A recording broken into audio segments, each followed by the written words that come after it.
Hello YouTube, and welcome back to my garage pool for a special edition of reactions tonight. We aren't just reacting to Dark, I'm going to be reacting to the AEW Women's Tag Team Tournament as well. As always, there's only one rule here, and that's beach vibes only. And yes, for anybody who's new, this is in fact my garage pool. This is my girlfriend and roommate, Jen. And so she's watching the tournament with us. We got our dragon in the back. He says hello. Let's get to it. So it appears that this tournament's called the Deadly Draw. And we have someone named Vita Scott, not familiar, on commentary with Tony Schiavone. As always, I don't drink, so tonight we are sipping on red birch beer from Reading Draft.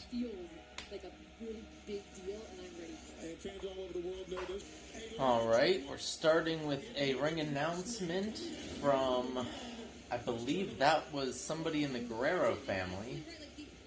And here comes Medusa, going of course by her WCW name, not Alundra Blaze, her WWF name. You know, some people have criticized AEW for putting this on YouTube instead of Dynamite. And I forget who it was on Twitter, but one of the wrestlers, I think, had a wonderful counter to that. And they said that by putting it on YouTube, they get their own platform and their own show. They can produce it their own way and give it its own style and look, as opposed to just being inserted onto Dynamite. And I thought that was a good idea. We got the Nightmare Sisters backstage. They're undefeated, but they could be separated in this deadly draw system. She picks out red, and then Allie sneaks into the bag and finds the other red token so that they can stay together. That was cute. We got Penelope Ford's about to do her deadly draw. The super bad girl from Philadelphia gets Baby Blue.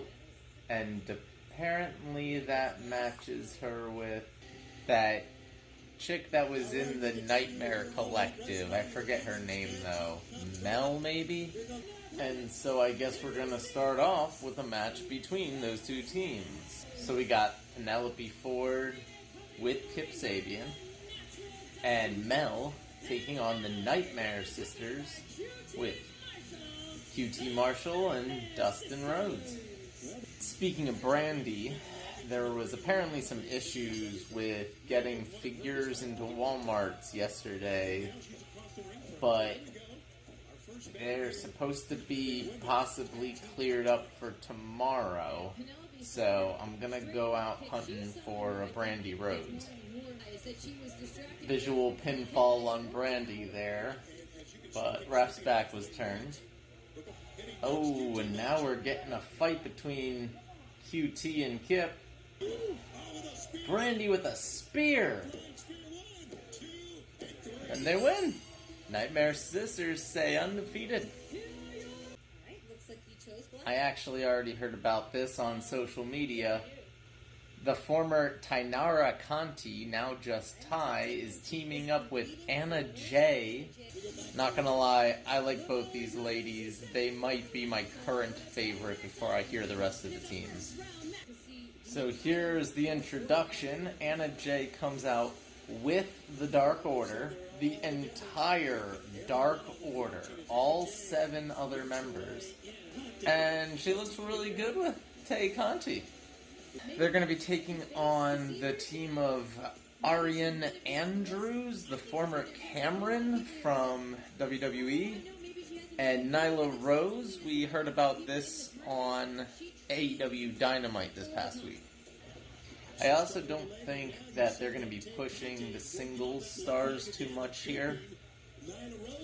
We already saw Penelope Ford lose. I think Nyla's going to lose too, so that they can keep using them on Dynamite in the bigger stories. Of course, Nyla's injured. convenient way for her to lose but look strong. And as I predicted, your winners, Ty Conti and Anna Jay.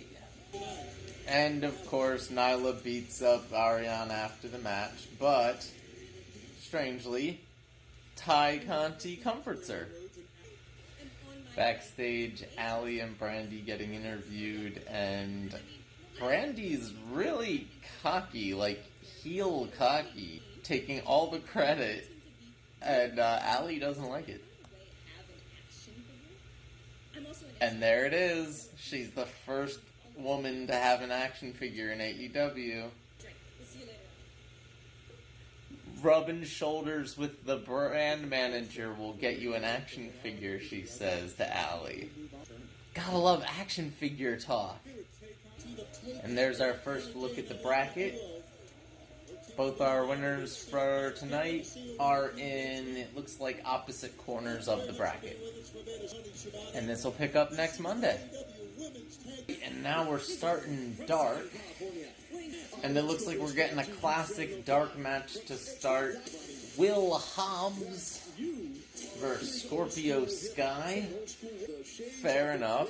They're letting Hobbs have a couple of big offensive moves so he doesn't look like a complete chopper. But there you go. As predicted, your winner, Scorpio Sky. Okay, looks like Scorpio Sky has something to say. There's a chair in the middle of the ring.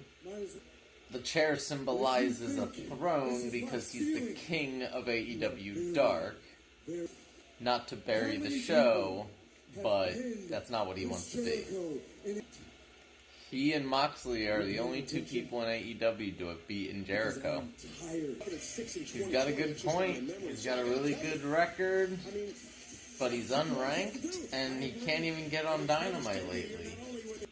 Alright, the last couple of weeks during these reaction videos, I've been opening up some figures. Tonight's going to be no different, except I already have these wrestlers. We'll start out with somebody who, up until recently, I actually had 0 of, and now I have 2.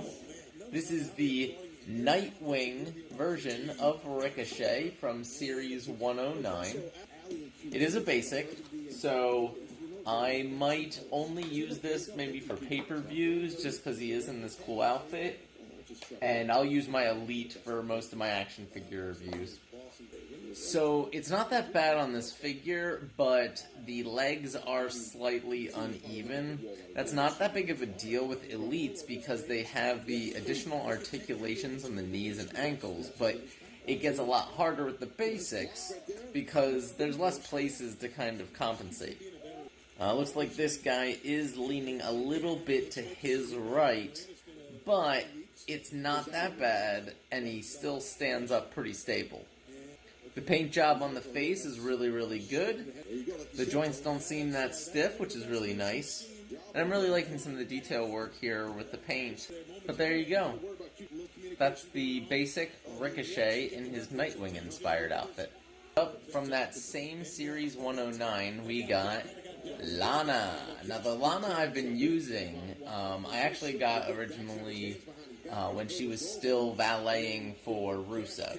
So, she's in like a dress and high heels. What's great about this is it actually has her ring attire.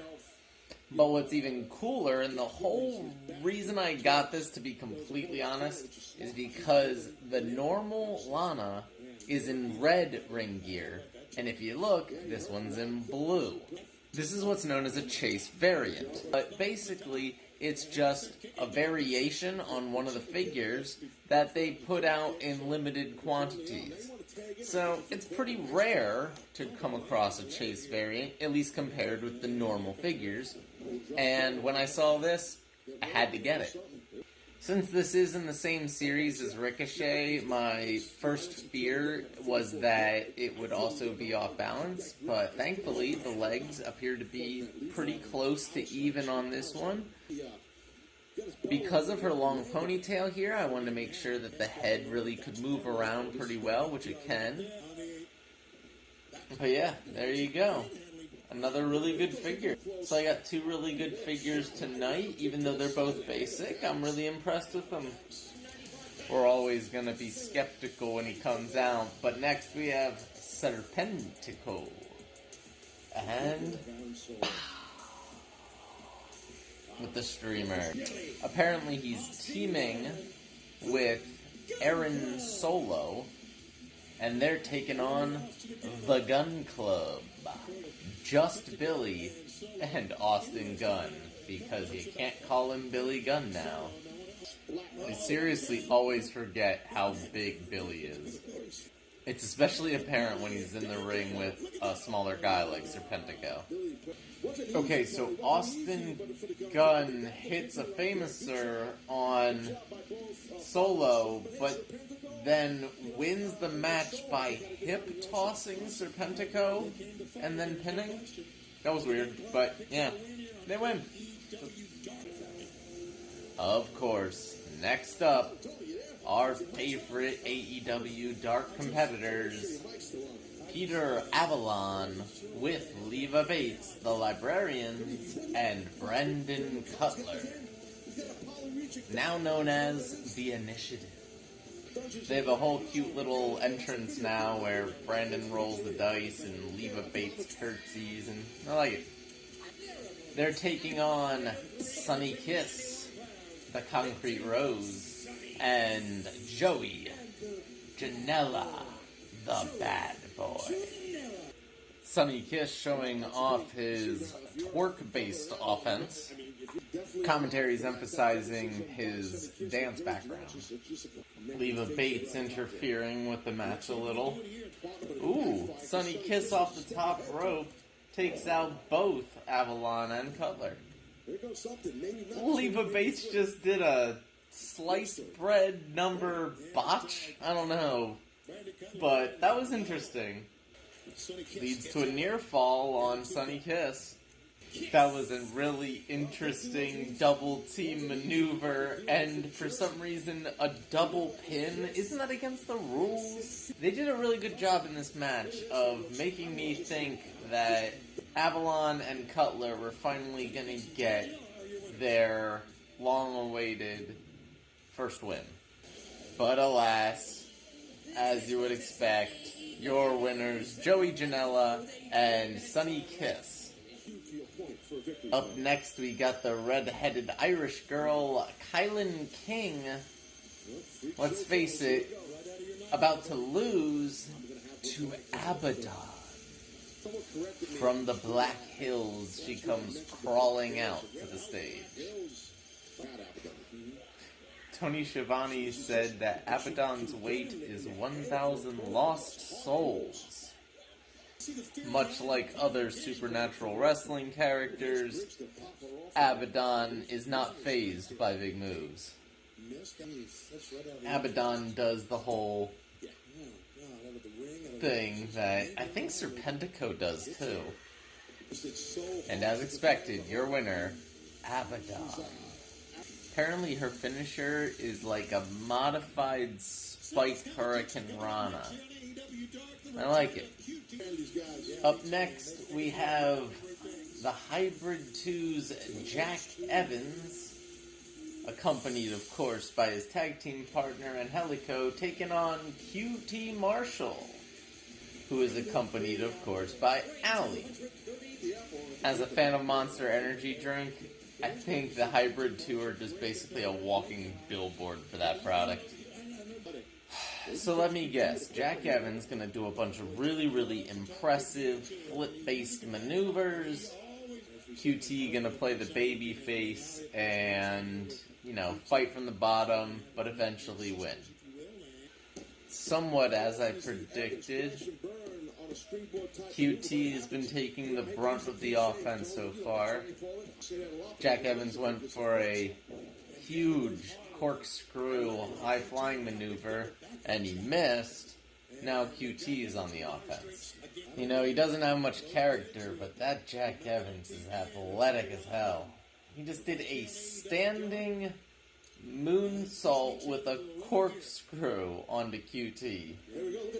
Now he's on the top rope went for the 450 and he missed. Allie distracts the ref, which allows Angelico to kick QT in the face and help Jack Evans get the win. By the way, that was a crazy way to pin somebody. He basically did a backbend. And of course they beat up QT after the bell. Thankfully Dustin comes out for the save. We got another tag team match here as Tall Jungle Boy Griff Garrison, whose entrance music sounds kind of like School's Out by Alice Cooper. And he's going to be teaming with Brian Pillman Jr., who I actually got to see at an MLW show down at the ECW Arena. And they're going to be taking on FTR. Interesting to note that they're coming out of the babyface entrance. And it looks like they were talking to Tully on their way out. I still want my new Four Horsemen with Cody and Shawn Spears. Give it to me. Give it to me now, and then take my money. Now, Griff Garrison is really athletic, and we all know Brian Pillman Jr. is a really good competitor. But, again, it's dark, so I'm calling it now. Chalk up a victory for FTR. And that really is my only complaint about Dark, is it's just really predictable. But hey, you get good quality pro wrestling for around an hour to an hour and a half each week. You get to see a lot of your favorite stars. And if that's my only criticism, hey, they must be doing something right. Taz is making fun of Tony Schiavone on commentary and saying, hey, have you ever heard of this thing called WCW? You should watch it. It looks like FTR has renamed their finisher the Goodnight Express.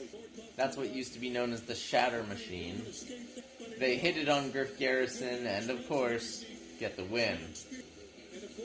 Oh look, Shawn Spears is checking them out at ringside.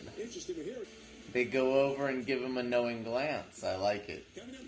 Alright, and it is main event time as The Butcher and The Blade, still minus the bunny, she's with QT, take on Private Party. The cameraman got tricked there. He was focused on the heel entrance as the babyface Private Party team comes out. You know, this is like, what, the third tag team match of the night? When AEW says they're going to take tag team wrestling seriously, they mean it. So Private Party does a combination backbreaker on the Butcher, but don't get the win. Then Butcher and Blade turn around and do a combination backbreaker on Isaiah Cassidy, and they do get the win. Alright, that's the end of Dark, and that wraps up another reactions video. Make sure to do all that YouTube stuff, like, share, subscribe, and help me get this channel up and running. You can join the conversation over on Twitter at PSUOptimus. And I've even started an Instagram at Wrestling Optimus. I'll be back with an action figure review of Dynamite. But until next week, the Dragon and I will catch you then.